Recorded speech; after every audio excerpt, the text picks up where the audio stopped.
Por que as nações fracassam? É que eu já vi vocês recomendarem outro vídeo, forte abraço aos dois, tamo junto. Cara, eu comecei a ler esse livro, eu achei bem interessante. A ideia, basicamente, é que, tipo, no Why Nations Fail ele fala sobre as instituições, né? E o corredor estreito é que, tipo, cara, as suas instituições, elas podem descambar para um lado ou para o outro. Então pode ficar muito extrativo ou muito inclusivo demais, se é que isso é possível. E meio que tem grandes momentos de virada de chave que podem determinar se um país vai ficar melhor ou vai ficar pior. Eu acho a análise deles interessante. Cara, quanto mais eu tenho estudado, assim, essas coisas de política e tal, desde que a gente se trancou no escritório e ficou estudando o tempo inteiro, eu sinto que o meu pensamento, sem dúvida, evoluiu muito, eu imagino que o seu também. Eu tenho achado as ideias do Acemoglu um pouco piores do que eu achava elas antes, entendeu? Porque, cara, foi mal, mano, mas tem umas paradas na sociedade que você consegue olhar pra sociedade e você sabe se ela vai dar certo ou não, entendeu? Sim. É tipo, caralho, antes da Alemanha unificar, se a Alemanha unificar vai ser um grande país, cara, ninguém tinha nenhuma dúvida dessa porra, tá ligado? Cara, o Acemoglu meio que pegou assim pinceladas de teoria determinista e ele deu uma nova roupagem, eu sinto. Tem muito sentido. Tipo, cara, tem muitas teorias deterministas que têm fundo de verdade. São, tipo assim, cara, você olhar para um lugar acidentado e um lugar plano, perfeitamente irrigado por rios navegáveis. É isso. Qual vai ser mais próspero? Pô, as pessoas sabiam disso desde o Exato. século XIX. Só que ficou politicamente incorreto porque a galera do determinismo acabou indo um pouco longe demais. Sim. E aí isso parou de ser lido no Ocidente de forma geral. Mas aí, tipo, o Acemoglu é um cara do Ocidente, mas ele tem Ele é meio orientalista. Ele é meio orientalista, né? Ele é um maluco turco. E aí ele deu uma nova roupagem politicamente correta para essas teorias deterministas. E, tipo, na minha opinião, a forma mais fácil de você olhar pra um país e ver se ele vai dar certo é, tipo, cara, a geografia, o povo e o tipo de liderança política, você junta esses três, você sabe se o país vai dar certo Pois ou não, mano. entendeu? Tipo, eu sinto que o Acemoglu complica demais uma parada que é relativamente simples. Então, por exemplo, se você for olhar pra China, segundo a análise do Acemoglu, cara, o que a China passou no século XX foi um trauma surreal, assim, no final do século XIX, no século XIX inteiro, na real, né? E o século XX foi um trauma absurdo. E hoje a China tá dando certo. Pela teoria do Acemoglu seria meio difícil de explicar, mas, porra, você vê o histórico da China, é óbvio que a China, no momento que eles abandonassem comunismo e criassem um Estado moderno, propriamente dito, capitalista, porra, ia dar certo. É óbvio. Entendeu? Pois é. E, tipo, a China, cara, tem a vocação para ser um grande povo. E, tipo, tem uma parada que você sempre fala, que você leu no livro do Tocqueville, que, cara, quanto maior o país, mais tendência a ser autoritário. Quanto menor, mais tendência a ser democrático. É do Cara, Montesquieu aqui. Fala. É do Montesquieu. Mas o Tocqueville, sem dúvida, o fala a mesma Tocqueville coisa. fala sobre isso também, porque esse tipo de teoria era muito popular, assim, tipo, decorrência de segunda ordem, você lê, tipo, Aristóteles, assim. Sim. E aí, mano, isso tudo é real, assim, esses caras não eram burros quando eles escreveram isso. Coitado do Alex de Tocqueville, do Barão de Montesquieu, tão tolinho de vir no século XIX. Não, mano, você tá lidando com, tipo, gênios que formaram um paradigma de um século muito importante, inclusive, diga-se de passagem. Então, você sempre pode revisitar e tomar essas conclusões. Logicamente, tipo, o próprio Peter Zeihan, que é um maluco analista geopolítico famoso hoje em dia, mano, ele coloca muitos elementos de determinismo geográfico no... Inclusive, ele tem a tese que eu acho bizarra, de que a Argentina tem a tendência de ser mais próspera do que o Brasil. Eu discordo em gênero, número e grau, mas se você olhar em termos puramente geográficos, é provável mesmo, né? Não, a geografia da Argentina, em média, ela é mais abençoada do que a do Brasil. Muito mais, né? Porque é uma planície irrigada com recursos minerais. Na minha opinião, o que falta no livro do Acemoglu, o que falta no livro o que falta nas análises do Peter Zeihan é tipo uma análise sobre o povo e as elites do povo, entendeu? Pois é. Falta Que, um pouco tipo, de teoria elitista. Falta um pouco de teoria elitista, exatamente isso.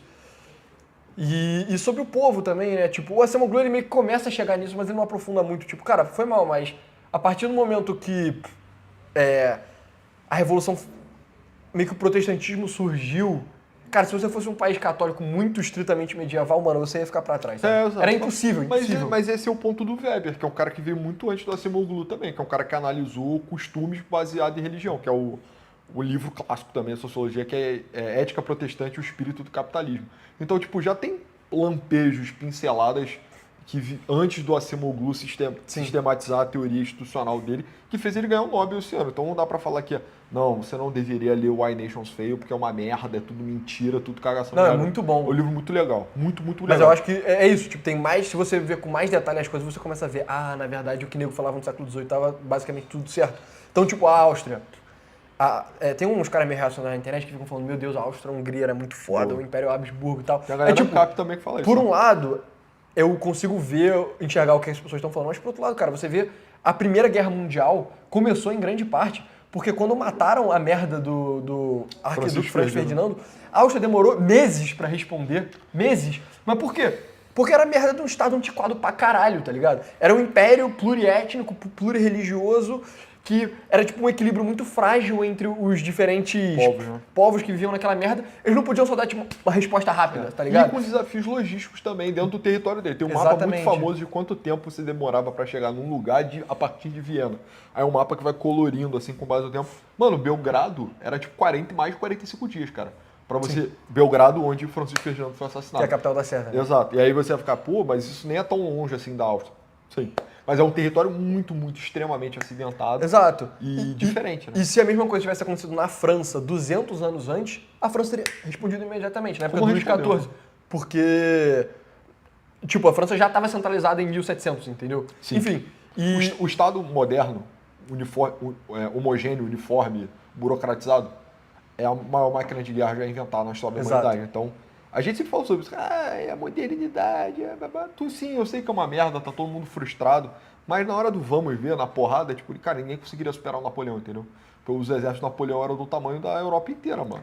E mesmo antes do Napoleão, o Luís XIV já foi uma versão, tipo, meio proto da mesma coisa, entendeu? Ele tinha um estado mais centralizado na Europa, a terra dele era extremamente rica, mano. Ele conseguia levantar a porra de um exército gigante. A própria Reconquista sobre isso também, né? Sobre os estados modernos, porra, estabelecidos, mogando um bando de, tipo, tramas familiares de muçulmanos da Andaluzia, né? Sim. Então, cara, estrutura, unidade, centralidade vence. Sim. E modernidade é um pouco sobre isso também.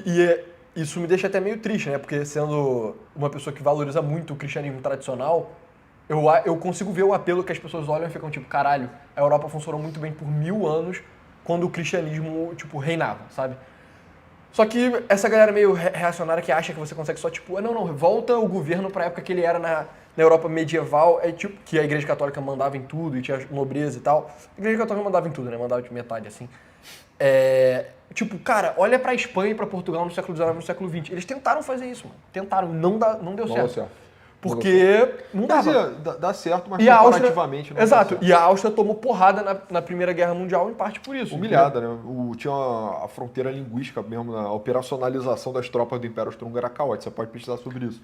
Chegava lá um comandante austríaco, um regimento húngaro. Aí ficava aquela coisa meio... Sim.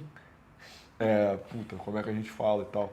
E aí o etno-estado alemão, gerido por uma elite prussiana calvinista, tava quase ganhando uma guerra bizarra sozinho, entendeu? Exato. Era o primo rico, né, ao norte.